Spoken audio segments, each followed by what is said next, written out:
இந்த வீடியோவில் கோழிகளுக்கு வரக்கூடிய அம்மை நோய்க்கு மருந்து தான் பார்க்க போகிறோம். இதுவும் வான்கோழிக்கு பார்த்திங்கன்னா அதிகமாகவே வரும். வான்கோழிக்கு வர பிரச்சனையில் அம்மை நோய் தான் ரொம்ப முக்கியமானது. எப்படி சரி பண்ணுறதுன்னு பார்ப்போம் வாங்க. இதுக்கு என்ன எடுக்க போகிறோன்னா இன்றைக்கி மஞ்சள் தூளும் வேப்பெண்ணெயும் தான் இன்றைக்கி எடுக்க போகிறோம். இதுக்கு மற்ற கோழிகளுக்கு வராமல் எப்படி தடுக்கிறதுக்கு மருந்து லாஸ்ட்டில் சொல்லியிருக்கேன், அதையும் சேர்த்து பாருங்கள். வீடியோ ஸ்கிப் பண்ணாமல் பாருங்கள், அப்போ தான் அவங்களுக்கு என்னென்ன மருந்து கொடுக்கலாங்கிறது கண்டிப்பாக புரியும். பார்த்தீங்கன்னா மஞ்சள் தூளும் வேப்பெண்ணையும் தான் இன்றைக்கி எடுத்து நம்ம மிக்ஸ் பண்ணி கோழிகளுக்கு அந்த அந்த புண்ணு இருக்கும் அந்த இடத்துல நம்ம தடவி விடணும். இந்த மாதிரி தடவி விட்டோன்னு பார்த்தீங்கன்னா ஒரு 3 நாள் தடவினாலே போதும், அதுக்குள்ளே அது கண்டிப்பாக சரியாயிடும். பார்த்தீங்கன்னா வேப்பெண்ணையும் மஞ்சள் தூளையும் நல்லா இந்த மாதிரி மிக்ஸ் பண்ணிக்கணும். நீங்கள் வேப்பெண்ணையை தடவி விட்டு அதுக்கு மேலே மஞ்சள் தூளை போய் கொட்டிகிட்டு இருக்கக்கூடாது கோழிகளுக்கு, அது செட் ஆகாது. ஃபஸ்ட்டே இந்த மாதிரி ரெண்டையுமே மிக்ஸ் பண்ணி வச்சுக்கோங்க. நல்லா இந்த மாதிரி மிக்ஸ் பண்ணிவிட்டு பார்த்தீங்கன்னா எங்கே அந்த அம்மை புண்ணு மாதிரி இருக்கும் அந்த இடத்துல மட்டும் நல்லா தடவி விடுங்க. இது கோழிகளுக்கு வாயில் தான் மேக்ஸிமம் நிறையவே வரும். வாய் பகுதி, மூக்கு, இந்த வாய் இந்த வி மாதிரி இருக்கு பாருங்கள், அந்த ஜாயிண்ட், அந்த ஜாயிண்டில் கழுத்து, இந்த மாதிரி கழுத்துக்கு மேலே தான் மேக்ஸிமம் நிறையவே வரும்.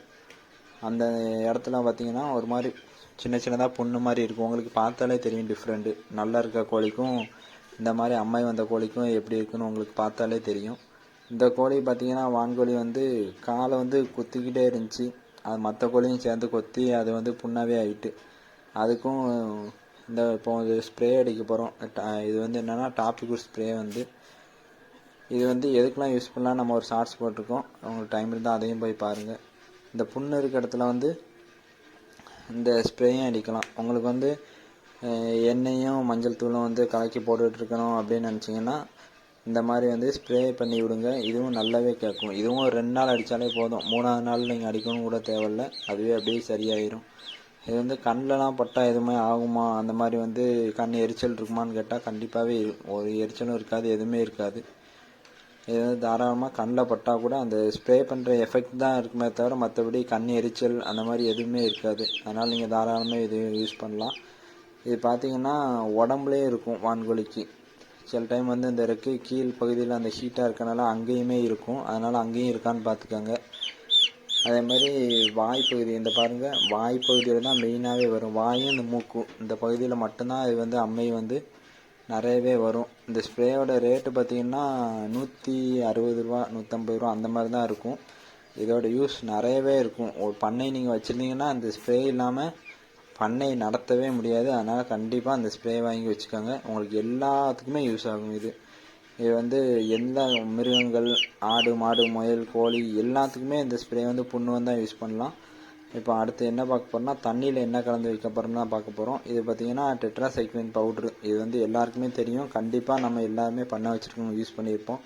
இது 100 கிராம் 100 ரூபா. கண்டிப்பாக இது ரொம்பவே யூஸ் ஆகும். இது கூடவே இப்போ தண்ணியில் இந்த பவுட்ரு உங்களுக்கே தெரியும், நீங்கள் அடிக்கடி யூஸ் பண்ணுறதுனால எந்த அளவுக்கு நம்ம கோழிகளுக்கு கொடுப்போம், நம்மகிட்ட எவ்வளோ கோழிகள் இருக்குது அதை கணக்கு பண்ணி நீங்களே பார்த்துக்கோங்க. இது கொஞ்சம் எடுத்துக்கோங்க. இது கூடவே பார்த்திங்கன்னா ஏதாவது ஒரு ஆன்டிபயோட்டிக்கு, நீங்கள் சளி மருந்து ஏதாவது வச்சுருப்பீங்க.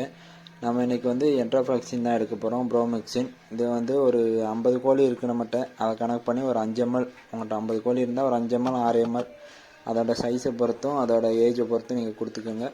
இது எதுக்குன்னு பார்த்தீங்கன்னா மற்ற கோழிகளுக்கும் வராமல் தடுக்கும். நீங்கள் 1-2 கோழிக்கு அம்மை வந்துச்சுன்னா மற்ற கோழிக்கும் பரவும். அதனால் இது மற்ற கோழிகளுக்கும் அம்மை நோய் வராமல் தடுக்கும். அதனால் இதுவே ஒரு 2 நாளுக்கும் யூஸ் பண்ணுங்கள். தண்ணியில் கலந்து வைங்க, ஒன்றுமே பிரச்சனை இல்லை. மருந்து கிடையாது, ஆன்டிபயோட்டிக் தான். அதனால் இதனால் எந்த சைடு எஃபெக்ட் எந்த பிரச்சனையுமே வராது. கண்டிப்பாக ஒரு 3 நாளில் அம்மையே உங்களுக்கு எந்த கோழிக்கு தான் வந்துச்சா அப்படிங்கிறதே தெரியாது, அந்த மாதிரி எல்லாமே சரியாக போயிடும். இதே மாதிரி கோழி, நாட்டு நாய், முயல், ஆடு சம்மந்தப்பட்ட வீடியோ நம்ம சேனலில் இருக்குது. உங்களுக்கு டைம் இருந்தால் செக் பண்ணி பாருங்கள். நன்றி, வணக்கம்.